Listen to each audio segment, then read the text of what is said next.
Kochi തീരത്തുണ്ടായ MSC Elsa 3 കപ്പൽ അപകടത്തിൽ നിർണായക നീക്കവുമായി കോസ്റ്റൽ പോലീസ് നാവികരുടെ പാസ്പോർട്ട് പിടിച്ചെടുത്തു. കണ്ടെയ്നറുകൾ അടക്കം വിവരങ്ങൾ കൈമാറണമെന്ന് കപ്പൽ കമ്പനിക്ക് നിർദ്ദേശം നൽകിയിരിക്കുകയാണ്. സഹിൻ ആന്റണിയാണ് നമുക്കൊപ്പം ചേരുന്നത്. സഹിൻ, വളരെ നിർണായകമായ നീക്കമാണ് പോലീസ് നടത്തിയിരിക്കുന്നത്. നേരത്തെ കൊച്ചി തീരദേശ പോലീസ് കേസെടുത്തിരുന്നു. അതിന്റെ ഭാഗമായിട്ടാണോ ഈ നടപടി? തീർച്ചയായിട്ടും പിന്നില്ലേ. കാരണം കൊച്ചി കോസ്റ്റൽ പോലീസ് ഇത് സംബന്ധിച്ച കേസ് നേരത്തെ രജിസ്റ്റർ ചെയ്തതാണ്. അതിൽ കമ്പനിയെയും ഒപ്പം തന്നെ നാവികരെയും പ്രതിയേർത്തുകൊണ്ടായിരുന്നു കേസെടുത്തിരുന്നത്. ക്യാപ്റ്റൻ അടക്കമുള്ള 5 പേർക്കെതിരെയായിരുന്നു, പ്രധാനമായിട്ടും അവരെ ആയിരുന്നു പ്രതിയേർത്തിരുന്നത്. ഈ 5 പേരുടെയും പാസ്പോർട്ട് ഇപ്പോൾ കോസ്റ്റൽ പോലീസ് പിടിച്ചെടുത്തിരിക്കുകയാണ്. ക്യാപ്റ്റൻ അടക്കം 5 പേരുടെ പാസ്പോർട്ടാണ് ഇത് സംബന്ധിച്ച് പിടിച്ചെടുത്തിരിക്കുന്നത്. മാത്രമല്ല, ഇവർ കോസ്റ്റൽ പോലീസിന്റെ നിരീക്ഷണത്തിൽ കൂടിയാണ്. ഈ ആളുകൾ ഇനി നമ്മുടെ തീരം വിടണമെങ്കിൽ അത് പോലീസിന്റെ അനുമതി ഉണ്ടെങ്കിൽ മാത്രമേ അവർക്ക് തീരം വിട്ടുപോകാൻ കഴിയുകയുള്ളൂ.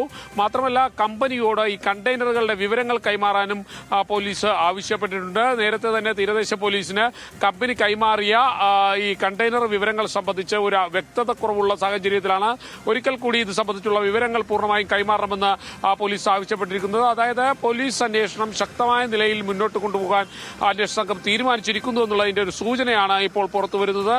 കാരണം ഞാൻ നേരത്തെ സൂചിപ്പിച്ചതുപോലെ തന്നെ നാവികരടക്കമുള്ളവർ ഇത്രയും ദിവസം സ്വതന്ത്രരായിരുന്നു. അവർ DG ഷിപ്പിംഗിന്റെ നിരീക്ഷണത്തിൽ മാത്രമായിരുന്നു ഉണ്ടായിരുന്നത്. എന്നാൽ ഇപ്പോൾ അത് പോലീസ് കൂടി അവരുടെ നിരീക്ഷണം ഏറ്റെടുത്തിരിക്കുന്നു എന്നുള്ളതാണ്. മാത്രമല്ല, ഇവരുടെ പാസ്പോർട്ട് അടക്കമുള്ള കാര്യങ്ങളും പോലീസ് പിടിച്ചെടുത്തിട്ടുണ്ട്. നമുക്കറിയാവുന്നതുപോലെ തന്നെ MSC എൽസ 3 കൊച്ചിയുടെ തീരത്തേക്ക് അടുത്തുകൊണ്ടിരിക്കുമ്പോഴാണ് കപ്പൽ മുങ്ങിയത്. അന്ന് 470ഓളം കണ്ടെയ്നറുകൾ കടലിൽ താണുപോയിരുന്നു. ഏതാനും ചില കണ്ടെയ്നറുകൾ തീരത്തടിയുകയും ചെയ്തിരുന്നു. ഇതൊക്കെ മത്സ്യത്തൊഴിലാളികൾക്ക് വലിയ ബുദ്ധിമുട്ടുണ്ടാക്കി, മത്സ്യത്തൊഴിലാളികളുടെ ഉപജീവനം ഇല്ലാതെയാക്കി എന്നുള്ള പരാതി നിലനിന്ന സാഹചര്യത്തിലാണ് പോലീസ് കേസെടുക്കാൻ തയ്യാറായത്. പിന്നില് ഓക്കെ, അപ്പോൾ പോലീസ് കേസെടുത്തിരിക്കുകയാണ്. ആ കേസെടുത്തത് നേരത്തെയാണ്. ഇപ്പോൾ നിർണായക നീക്കം നടത്തി നാവികരുടെ പാസ്പോർട്ട് ഉൾപ്പെടെ അവരിൽ പലരും കൊച്ചിയിലെ പല പഞ്ചനക്ഷത്ര ഹോട്ടലുകളിൽ ഉൾപ്പെടെ ക്വാറന്റൈനിൽ ആണ്. പലർക്കും കോവിഡ് പോസിറ്റീവ് ആയതിനെ തുടർന്ന് ഇന്റർനാഷണൽ പ്രോട്ടോകോൾ പ്രകാരം ക്വാറന്റൈനിൽ തുടരുകയാണ്. അവരുടെ പാസ്പോർട്ടുകൾ ഉൾപ്പെടെ പിടിച്ചെടുത്തിരിക്കുകയാണ്.